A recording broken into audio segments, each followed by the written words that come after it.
So good day, sir. In this activity, I will demonstrate the basics of SQL using PHP The main goal of this activity is to understand how databases store data, how tables are structured, and how SQL queries are used to retrieve, filter, and organize information from a dataset called sales data. So, in the simplest explanation about SQL, it is a powerful language used to communicate with the database. It allows us to manage large amounts of data in an organized way without manually searching each record.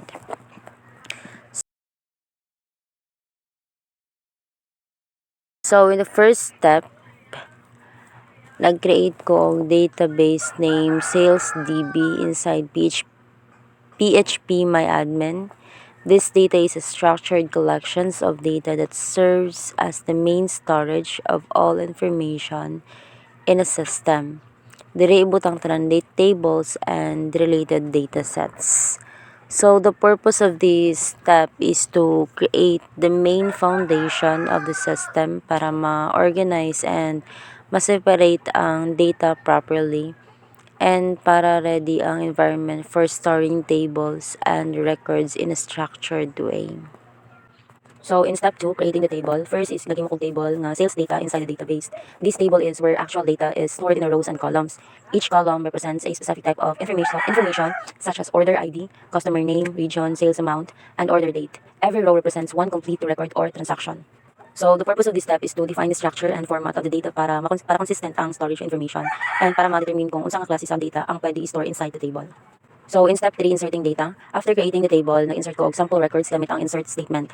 This step is important because it adds actual data into the table, which will be used for querying, filtering, and analyzing using SQL commands. So, the purpose of this step is to populate the table with sample records para ma-perform ta og testing and practice sa SQL queries and para makita nato ang real output sa database operation. So now, let's proceed with the activity 1, viewing all records. So, sa first query, gamit na ko ang select asterisk from sales data, which means we are selecting all columns and all rows from the table. So, the asterisk symbols represent all available data inside the table. So, the purpose of this query is to display the complete data set para makita nato ang total content sa table. And para masabtan na to ang overall structure and all stored records inside the database. So now in activity 2, selecting specific columns, I only select or choose the select order ID, customer's name, sales amount from sales data. So here in the second query, nagpili ko specific column instead of displaying all data from the table. So the purpose of this query is to retrieve only selected or necessary information para mas ma-efficient ang output and para dili crowded ang result by removing unnecessary columns.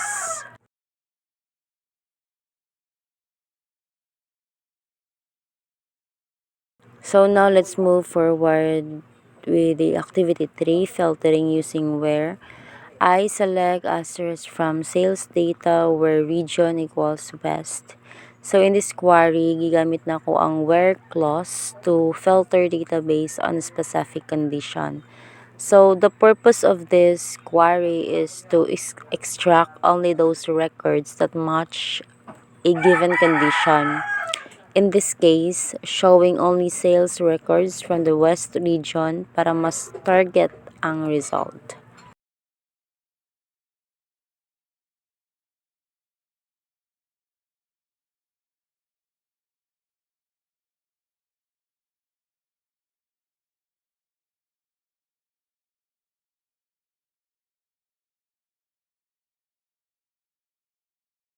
So now in activity 4, multiple conditions, I only select asterisk from sales data where region equals west and sales amount greater than 500. In a fourth query, gigamit na ko ang AND operator to combine multiple conditions. So the purpose of this query is to narrow down the results further by applying multiple conditions para mas precise, relevant, and filtered ang output based on the specific requirements. So in activity 5, sorting data, I only select customer's name, sales amount from sales data, order by sales amount, desk, limit 10. So here in the fifth query, gamit na ko ang order by and limit clause. Order by arranges data based on the column, while desk is mean descending order from the highest to lowest, and limit this restriction output to 10 records only. So, ang purpose ani is to organize the database on the sales performance and display only the top 10 highest sales para makita ang best performing records in the dataset.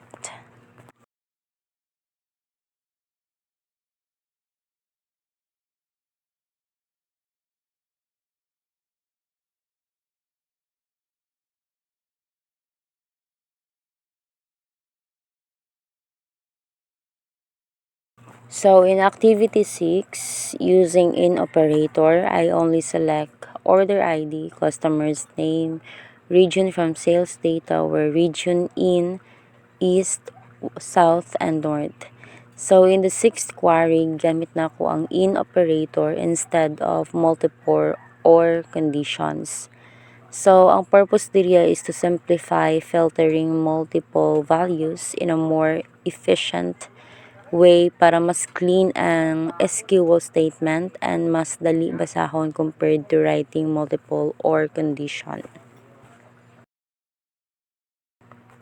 Then now, lastly, activity 7, pattern matching.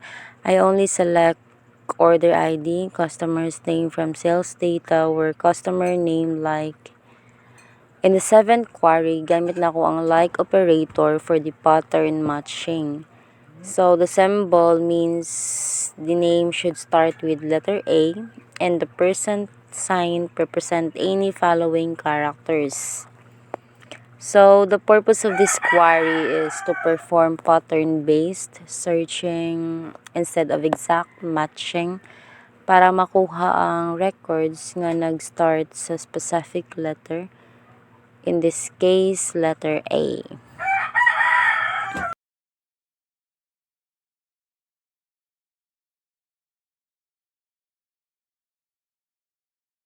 So, good day sir. In this activity, akong i-demo ang data cleaning and processing in SQL gamit ang PHP MyAdmin.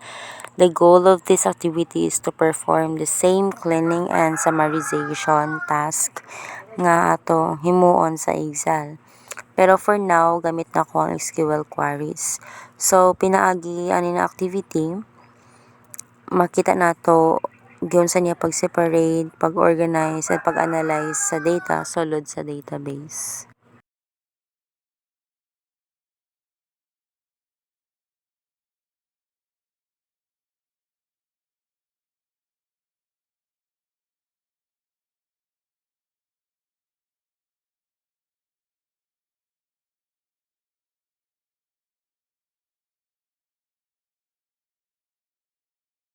So, in step 1, standardizing text using upper.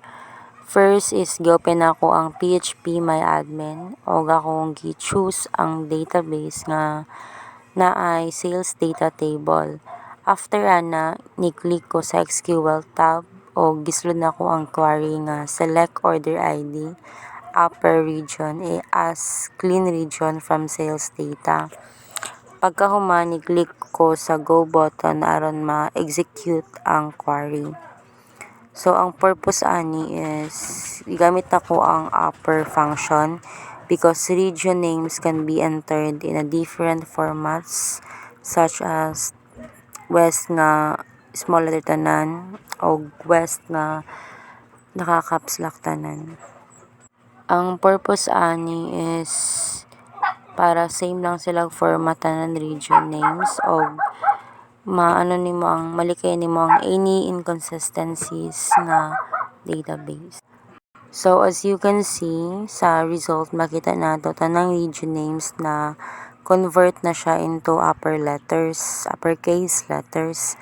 So, this improves data consistency and makes reporting more accurate.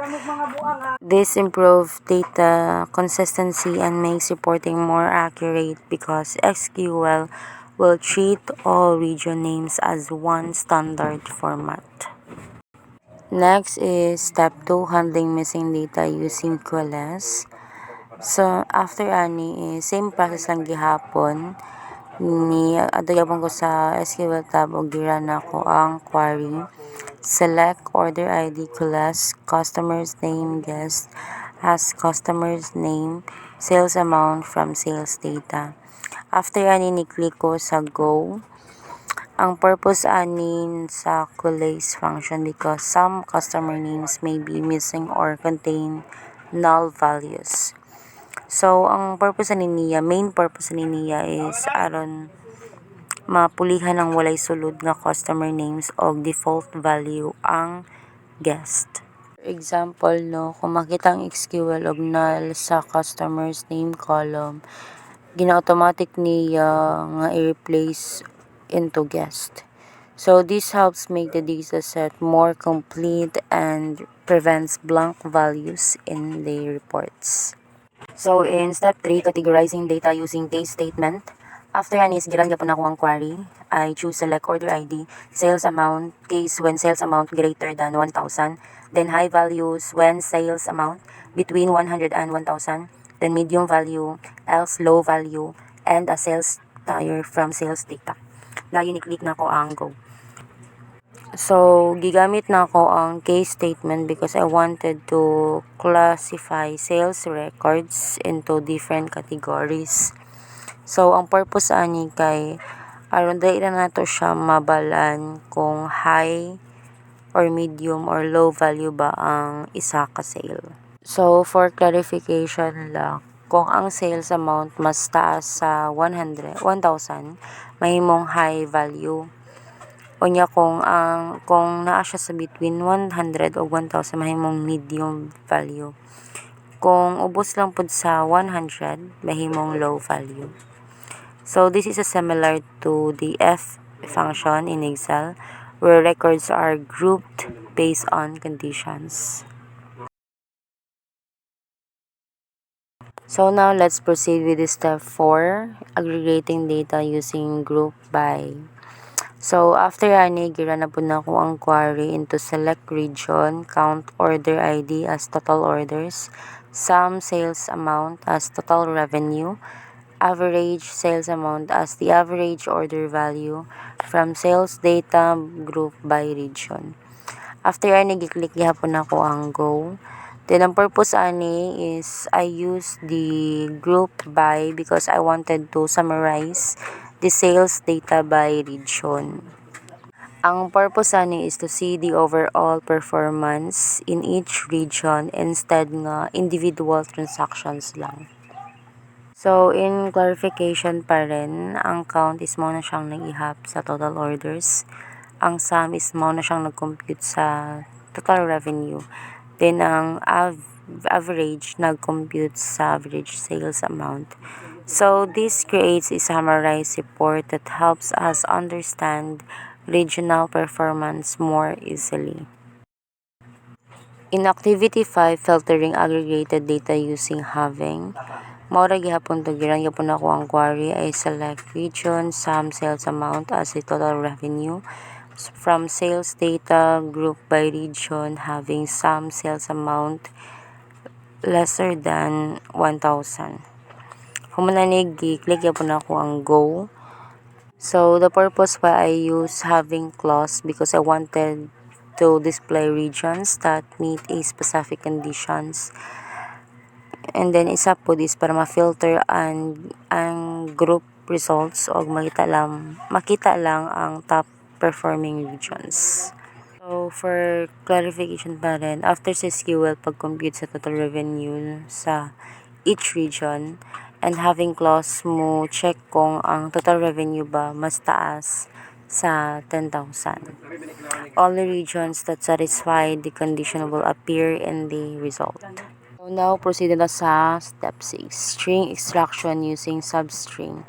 Same ra gyapon, giran gyapon ako ang query. I choose select order ID, substring order ID, 54, a screen order number from sales data. Then, giklik gyapon ako ang go. So, I use the substring because I only needed a specific part of the order ID. So, the purpose ani is para lang makuha ang numeric portion sa text string. For example, no, kung ang order ID kay order 1001, of course, magsugod ang SQL sa ikalima nga karakter o kuhaw ng sunod nga upat ka characters. The result becomes 1001. This is similar to the text to columns in Excel where we separate specific parts of the text data. So step 7, combining tables using inner join. Same lang gihapon, giran ang query. I choose select order ID, customer's name, product name, sales amount from sales data, inner join products ID and products ID. Giklik gihapon ako ang go. So the purpose of I use the inner join because the information I needed was stored in two separate tables. So the purpose of this is to make or to combine ang related data gikan sa sales data of product tables. In other explanation, ang sales data table is na ay product ID while ang product table na ay product name. So, through inner join, na-link ang duha ka tables gamit ang product ID field. So, as the result, makita nato ang actual product name instead of just the product ID. This works similarly through VLOOKUP in an Excel because it retrieves related information from another table. Yun lang sir, and thank you for the listening.